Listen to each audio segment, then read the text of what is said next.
အားလုံးမင်္ဂလာပါ design story ကနေပြန်လည်ကြိုဆိုပါရစေ typography font ပေါ့နော် font တွေမှာကျွန်တော်တို့တော်တော်များများသတိမထားမိတဲ့အချက်လေးတွေရှိတယ်ပေါ့နော်အဲ့ဒါလေးတွေကိုကျွန်တော်ဒီနေ့ပြောပြမှာဖြစ်ပါတယ် okay ကျွန်တော်ကထားပါတော့ဒီလိုမလုံးနဲ့ဗျာကျွန်တော်က rectangle 100 rectangle လေးတစ်ခုဆွဲလိုက်မယ်နော်ပြီးတော့ရင်ကျွန်တော်က ဆော့ဝိုင်းကိုလည်းအဲ့အတိုင်းပဲကျွန်တော်ဆွဲလိုက်မယ်ကြည့်အောင်နော်ကျွန်တော်ဒီနှစ်ခုကိုရှင်းကြည့်အောင် size ကကျွန်တော်100 pixel ပဲထားတာနှစ်ခုလုံးဒါပေမဲ့ဆော့ဝိုင်းကဒီ4000ထက်သေးနေတယ်လို့ကျွန်တော်တို့ခံစားရတယ်ပေါ့နော်ကျွန်တော်တို့မျက်လုံးထဲမှာနော်ခံစားရတယ်ကျွန်တော်ကြည့်အောင်နော်ကျွန်တော်တို့အတူတူပဲဗျာနော်100 pixel ထားတာဒီမှာအတူတူပဲဒါပေမဲ့ wine ကဘာလို့သေးနေရဲလို့ခံစားရလဲဆိုတော့ wine မှာကျွန်တော်ဒီပတ်ချလဲမှာသူ့မှာ area မရှိဘူးလုံးသွားအပြင်ထွက်သွားပြီလေနော်ဒီမှာကအပြည့်ရှိရတဲ့အတွက်ဒီ wine ကသေးနေတယ်လို့ကျွန်တော်တို့ခံစားရတယ်အဲ့ဒါကတော့ဘာလို့ဆိုလိုတာလဲဆိုတော့ကျွန်တော်တို့ typography မှာနော်ကျွန်တော်သေးလိုက်မယ် okay ဒီဟာကိုကျွန်တော် control shift o လုပ်လိုက်မယ်ကျွန်တော်ဒီမှာဒီ guideline အတိုင်းပဲကျွန်တော်ထားထားမယ်ကြည့်အောင်နော်ကျွန်တော်ဒီမှာ A ရဲ့ H ရဲ့အပေါ်ဆုံး line လေးတွေကဒီ guideline နဲ့ညီပြီးတော့ C ကတော့ခုံးနေတာကိုပေါ်ကျော်နေတာခုံးတဲ့နေရာလေးကအပေါ်ကျော်နေတာကိုတွေ့ရနိုင်မယ်ဟုတ်ကဲ့နော်အဲ့ဒါဘာလဲဆိုတော့ကျွန်တော်တို့ optical balance လို့ခေါ်ပါတယ်နော်အဲ့ဒါကြောင့်မလို့ကျွန်တော်တို့ခုံးနေတဲ့font လေးတွေဆိုရင်ဒီလောက်ကြော်နေတာကိုတွေ့ရလိုက်မယ်နော်အဲ့လောက်လေးကြော်ထားမှဒီကျွန်တော်တို့ဟိုကပြန်ပြီးတော့ညီသွားတယ်လို့ခံစားရတာတွေ့လားနည်းနည်းလေးကြော်လိုက်မှသူတို့နှစ်ခုကညီတယ်လို့ခံစားရအဲ့ဒီသဘောတရားပဲကျွန်တော်တို့ဒီမှာအပေါ်မှာဒီလိုမြင်း horizon ဖြစ်နေတဲ့မြင်းတွေကနည်းနည်းလေးနှိမ့်နေမှာဖြစ်ပြီးခုံးတဲ့ area ဥမာ O ဆိုရင်လည်းတူတူပဲပေါ့နော်ခုံးနေတဲ့စလုံးတွေရှိတယ်နော်ကျွန်တော်တို့ O လို့C လို့နော်ခုံးတဲ့စလုံးတွေကသူ့ထက်နည်းနည်းလေးပိုကြော်ရမယ်အဲ့ဒါကဒါ secret တစ်ခုပေါ့နော်အဲ့ဒါလေးသတိထားဖို့လိုပါတယ်အဲ့တော့ကျွန်တော်တို့က typography ကျွန်တော်တို့ဒီမှာသင်ခန်းစာမှာကျွန်တော်တို့က font creation လုပ်မဲ့သူပဲဖြစ်ဖြစ်မလုပ်တဲ့သူပဲဖြစ်ဖြစ်ပေါ့နော်ဒါလေးတွေတော့အခြေခံနားလည်ထားဖို့လိုတယ်ဟုတ်ကိုက font creation လုပ်မယ်ဆိုရင်တော့ပိုတော့နားလည်ဖို့လိုတယ်နော်ဒါပေမဲ့ကျွန်တော်တို့ font creation မလုပ်ရင်တော့မှကျွန်တော်တို့ designer တယောက်ကဒီသဘောတရားတွေကိုနားလည်ထားဖို့လိုအပ်တယ် okayနောက်တစ်ခုကျွန်တော်တို့နောက်တဲ့ secret နောက်တစ်ခုပြောအောင်ကျွန်တော်ကဒီလိုထားပါတော့ကျွန်တော်ဒီမှာဒီဟာကိုဆွဲလိုက်ပြီးတော့ကျွန်တော်ဒီမှာ copy ကူးလာရနော်ကျွန်တော်ကဒီကောင်ကို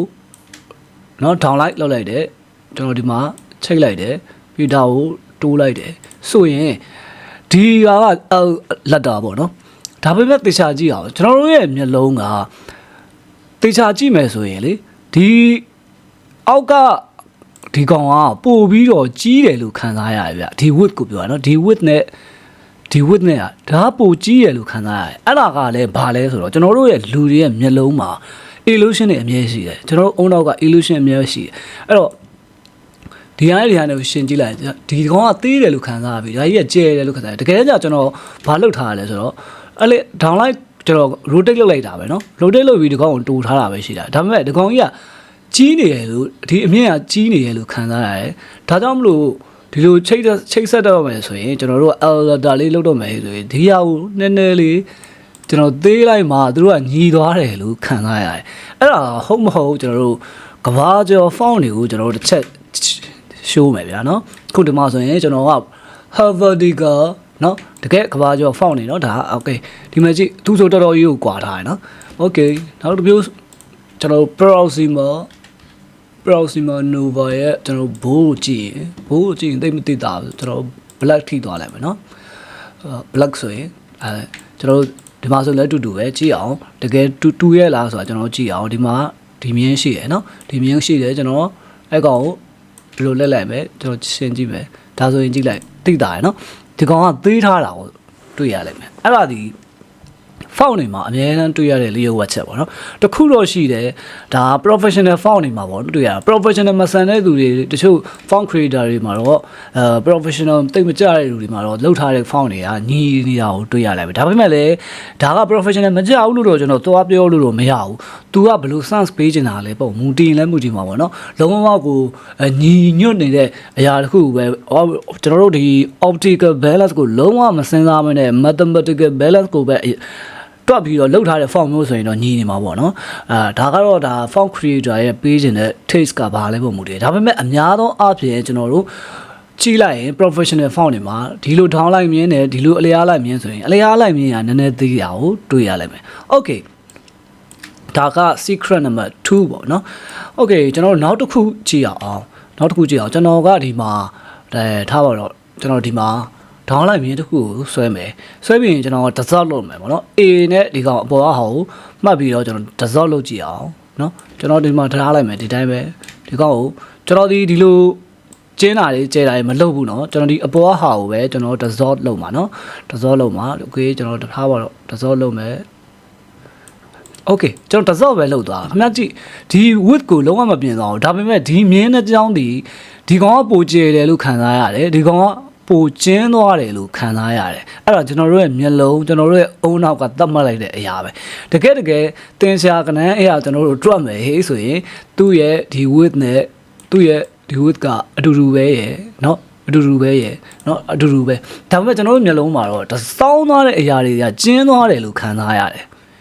ဒါကကျွန်တော်တို့မှတ်ထားမယ့်အရာပါเนาะအဲ့ဒါကြောင့်မလို့เนาะအဲ့တော့စောင်းသွားတဲ့ကျွန်တော်တို့နော် font တွေမှာစောင်းနေတဲ့အရာတွေရှိတယ်ဥပမာ A W X ဟုတ်ကဲ့နော် Y ဒီလိုစောင်းတဲ့အရာတွေကိုကြည့်ရင်သူတို့တွေကဘာတွေလောက်ထားလဲဆိုတော့ကျွန်တော်တို့တစ်ချက်ကြည့်မယ်ဘာလောက်လဲဆိုတော့အများအားသူတို့ဟာဒီအောက်ကိုဒီလိုကျယ်ပေးလေးရှိတယ်ဒီနှစ်ခုကိုကြည့်လိုက်တူသွားပြီလို့ပြန်ခံစားရတယ်ဒါပေမဲ့တော့ဒီအပေါ်နဲ့ကျွန်တော်ဒီမြင်းကကျွန်တော်ဒီလိုဆွဲမှဆိုရင်ဒီလိုမြင်းဒါနော်ဒီမြင်းကိုကျွန်တော်ဒီဘက်ဆွဲလာမယ်ဆိုရင် parallel မဖြစ်ဘူးဆိုတာတွေ့ရလိမ့်မယ် parallel မဖြစ်အောင်ဘာကြောင့် font professional font တွေမှာလုပ်လဲဆိုတာကိုလည်းကျွန်တော်နည်းနည်းရှင်းပြမယ် okay ကျွန်တော်တို့ဘာခုယူလာတာ Proxima Nova okay ကျွန်တော် A ကိုရိုက်လိုက်မယ်เนาะကျွန်တော် control shift O နဲ့ outline လို့ဟောเนาะ outline မှုလုပ်လိုက်မယ်ကျွန်တော်ဒီsorry outline မလုပ်ခင်ကျွန်တော်เนาะရှင်လို့ရအောင်လို့ကျွန်တော်ဒီမှာ H ပဲဖြစ်ဖြစ်เนาะ A ရထားလိုက်မယ်ရှင်လို့ရအောင်လို့ကျွန်တော်outline မှုပြောင်းလိုက်မယ်ကျွန်တော်ဒီမှာ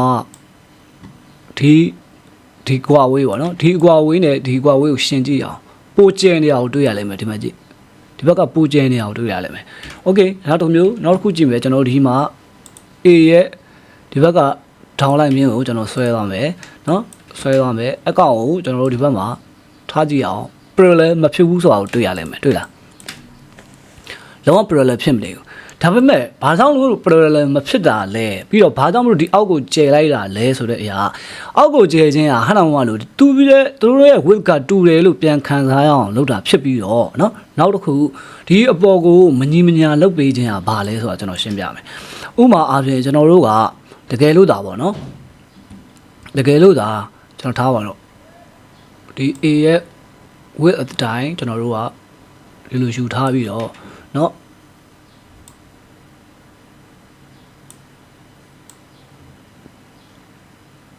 အဲ့လို parallel ထားမယ်ဟေ့ဆိုရင်เนาะဒီလို parallel ထားလိုက်တော့မယ်ဟေ့ဆိုရင် okay ကျွန်တော်ဒီ transform reflect เนาะ copy okay သူ့ကိုဒီလိုထားမယ်ဟေ့ဆိုပါစို့เนาะအဲ့ဒါဆိုရင်ဘာဖြစ်သွားလဲဆိုတော့ကျွန်တော်ကြည့်အောင်ဒီမှာရှိတဲ့ height ကြီးကအရန်မြင့်သွားပြီးတော့ A ကအောက်ပိုင်းကတူပြီးအပေါ်ပိုင်းကြီးသွားတယ်လို့ခံစားရတယ်တွေ့လားဒီ height ကကျွန်တော်ဆိုလိုတာဒီ height ဒီအပေါ်ကကြီးပြီးတော့အောက်ပိုင်းလေးကတူသွားတယ်လို့ခံစားရတယ်เนาะအဲ့ဒါအပြင်ကျွန်တော်တို့ဒီမှာထားပါတော့ဒီကောင်ကတလောက်ရှိရမယ်ဆိုရင်ဒီထဲကအတွင်း inner space လေးကအရန်ကျင်းသွားတယ်ဟုတ်ကဲ့နော်အရန်ကျင်းသွားတဲ့အတွက်ကျွန်တော်တို့ဟာထားပါတော့ဒီဟာကိုကျွန်တော်တော့ match လုပ်လိုက်မယ်ဒီထိတ်ကိုဒီလိုပြန်ကျဲပေးခြင်းအပြင် နော်ပြန်ကျဲပေးခြင်းအားဖြင့်အဲ့လိုကျဲစေချင်တာဒါပေမဲ့ကျဲသွားတဲ့အချိန်မှာလည်းဒီမှာကြည့်မငြိမညာဖြစ်သွားတယ်ဒါကြောင့်မို့လို့ကျွန်တော်တို့က font creator တွေကဒီလို parallel မဟုတ်အောင်လုပ်လို့ရှိကြတယ်ဒီလို parallel မဟုတ်အောင်လုပ်ထားမှာ reflect ကျွန်တော်တို့ copy နော်ကျွန်တော်ဒီလိုA မျိုးကိုရရှိမှာဖြစ်တယ်နော်ဒါကျွန်တော်ကကြီးနေလို့ဒါကိုပြန်ပြီးတော့ကျွန်တော်သေးလိုက်ဒီလို A မျိုးကိုရရှိမှာဖြစ်တယ်နော်အဲ့ဒါကကျွန်တော်တို့မှတ်ထားမယ့်အရာပေါ့နော်မှတ်ထားမယ့်အရာကျွန်တော်တို့ professional font တွေမှာကျွန်တော်တို့ကကြီးလိုက်ရင်လှတာပေါ့တာတော့မြင်နေရတယ်ဒါပေမဲ့တကယ် font တွေရဲ့ဒီ anatomy ကိုတိတိကျကျ analysis လုပ်မှ designer တယောက်ကပို့ပြီးတော့နော်professional ပို့ကြလာမှာဖြစ်တယ်เนาะကျွန်တော်ဒီမှာ H ရဲ့ဒီမှာဒီမြင်းကိုကျွန်တော်တို့ဒီလို download လုပ်ကြည့်လိုက်ရင်ဒီကောင်ကပို့သေးထားတာကိုတွေ့ရလဲမတွေ့လား okay အဲ့တော့အလဲအားလိုက်မြင်းတွေကိုသေးပါ download မြင်းတွေကိုနည်းနည်းကျဲပါเนาะ diagonal ဖြစ်သွားတဲ့မြင်းကိုကြတော့အောက်ပိုင်းကိုပို့ကျဲပြီးတော့အပေါ်ပိုင်းကိုနည်းနည်းကျင်းပါဒါက professional font တစ်ခုရဲ့เนาะprofessional font တွေမှာအများဆုံးသုံးတဲ့အရာပဲเนาะမဟုတ်ရင်ကျွန်တော်ဒီလိုကြီးဖြစ်မယ်เนาะဒီလိုကြီးဖြစ်သွားမယ်ဥပမာကျွန်တော်တို့ဒီတစ်ခုတည်းဖြစ်နေရလားကျွန်တော်တို့တခြား font တွေရောเนาะတခြား font တွေရောကျွန်တော်ကြည့်အောင် A ဒီမှာ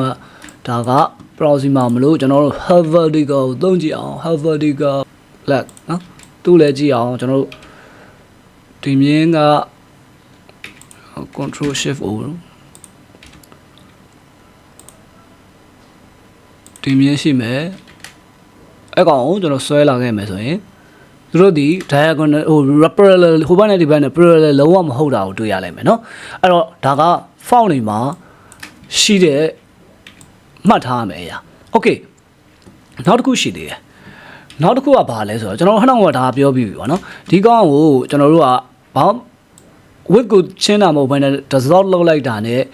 ချင်းသွားတယ်လို့ခံစားရတယ်เนาะကျင်းသွားတယ်လို့ तू ကပုံမြင့်ကျင်းတယ်လို့ခံစားရတယ်အဲ့ဒီအတိုင်းပဲကျွန်တော်တို့ကထားပါတော့ဒီကောင်ကိုကျွန်တော်တို့က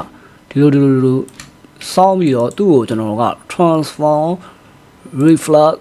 copy လုပ်လိုက်တယ်ဆိုပါစို့ okay ဒီ h ဒီအဆင်ပြေလားပုံမှန်ရဆိုဟာဒါ h ကအဆင်ပြေတာပဲလို့ပြောလို့ရတယ်ဒါပေမဲ့ကျွန်တော်တို့ဟာဒီဘက်မှာ i ရှိတယ်ဗျာကဲဟုတ်ပြီနော် i နဲ့ h နဲ့ရှိလိုက်ရင် i နဲ့ထူနေတယ် h ကကျင်းနေလို့ခံစားရတယ်ဟုတ်တယ်နော်အဲ့တော့သူတို့ရဲ့ width ကိုဟာနောင်ကလို့ချိန်မလဲချိန်မယ်ဆိုရင်အဆင်ပြေမလားဒီလိုဒီကောင်ကအောက်ကိုကျွန်တော်တို့ကြီးမယ်နော်ထားပါတော့ကျွန်တော်တစ်ခုပဲဒီတစ်ခုလေးကိုပဲကျွန်တော်ပြင်ချိန်ကြည့်အောင်โอเคဒီကောင်ကိုဒီလိုကြီးလိုက်မယ်โอเคဒါဆိုရင်နည်းနည်းအဆင်ဟာနောင်ကလို့ A လောက်တယ်လို့မျိုးပေါ့နော် transform reflect လုပ်ကြည့်အောင် x ဖြစ်လာဖြစ်တော့ဖြစ်တယ် x ရဲ့စုံချက်ဒီအလဲမှာရှိမနေပဲအောက်ကိုရောက်သွားတယ်လို့ခံစားရတယ်ဟုတ်တယ်နော်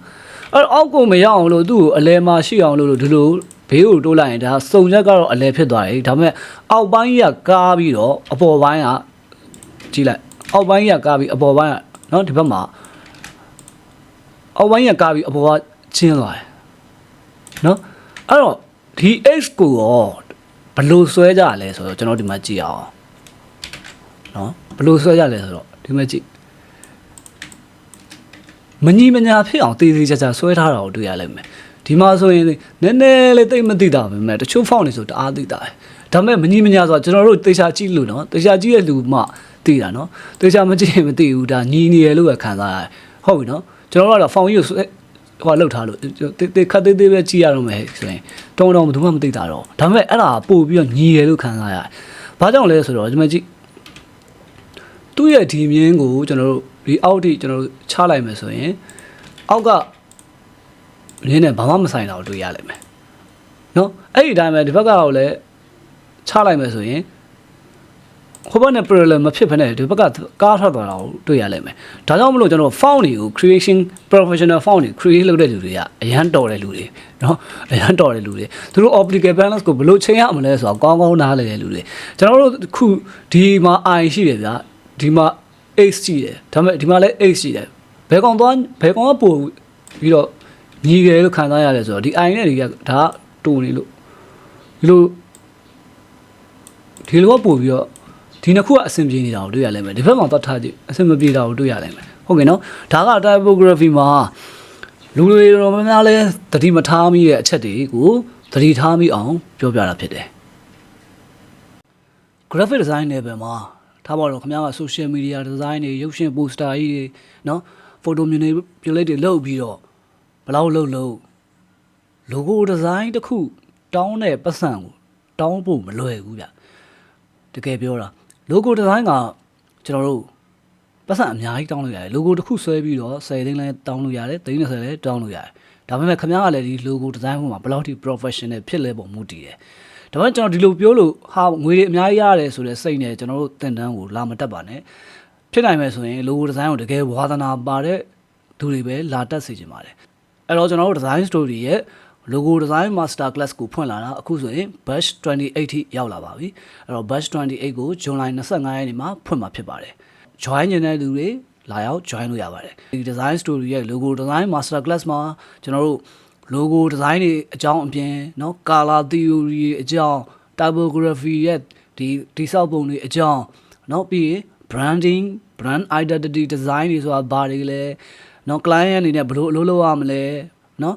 brand brief ဆိုတာဘာလဲ mood board ဆိုတာဘာလဲ stylescape ဆိုတာဘာလဲเนาะပြီးရင် brand identity နဲ့ပတ်သက်တဲ့ theory အကြောင်း brand guideline တွေအထိကျွန်တော်တို့လောက်တတ်ခြင်းနဲ့ professional အဖြစ်ရက်တည်ခြင်းနဲ့ဆိုရင်လာရောက် join လို့ရပါတယ် join နေတဲ့သူတွေကတော့ကျွန်တော်တို့ Facebook မှာ Facebook page မှာကျွန်တော်တို့ design story dash a promise future ဆိုတဲ့ page မှာ messenger ကနေလာရောက်မေးမြန်းဆက်သွယ်နိုင်ပါတယ်